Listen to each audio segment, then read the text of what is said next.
Hello everyone, welcome to English Short Hand classes. Exercise 2. Get ready for the dictation. Start. Jay Prakash ji says it would be good for the Congress to be defeated. I might perhaps agree that it might be good for the Congress to be defeated, but surely the question is not for us but for the people. The issue is what is good for that country, not what is good for the Congress.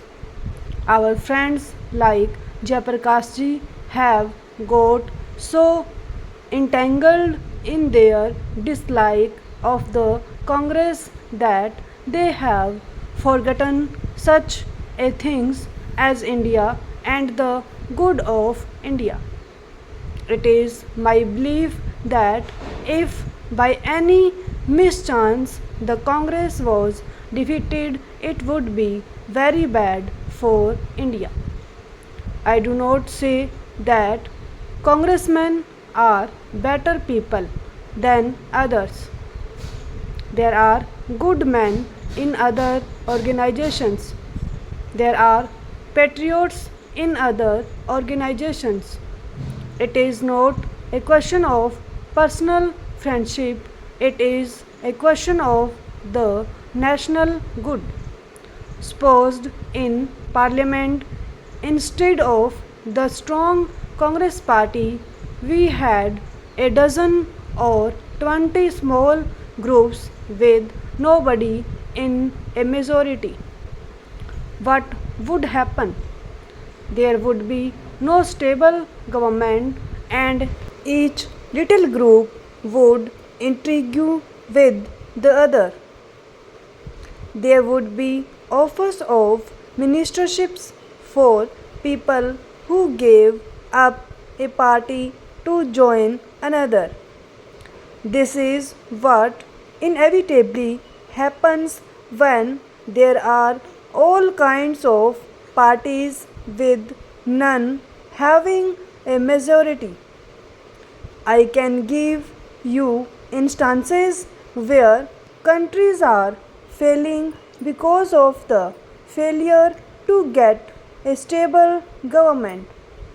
At a time when we talk of the second 5-year plan, when the energy of the nation should be put into development, when we have Pakistan shouting itself hoarse about jihad and war, are we to experiment with numerous odd groups?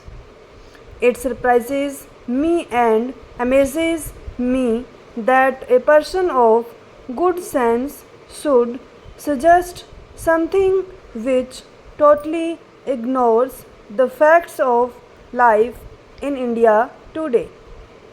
The facts of life are these, that we have to fight a tremendous opposition in India, not any political party but our own failings, our own liability to go wrong, our disruptive tendencies, our communalism, our provincialism, our casteism, our readiness even to break into violence and so many other things. Our history shows that we are very prone to disruptive, separative tendencies. And if British rule in India did a good thing, it was to make us united in our fight. But really, the first effective mass scale attempt to build up this unity was by Gandhiji under and within the Congress. it brought results, and yet you see how soon such unity goes to pieces. Take the question of states reorganization. Whether the decision was right or wrong, is it not fantastic for people to commit violence for that? Stop.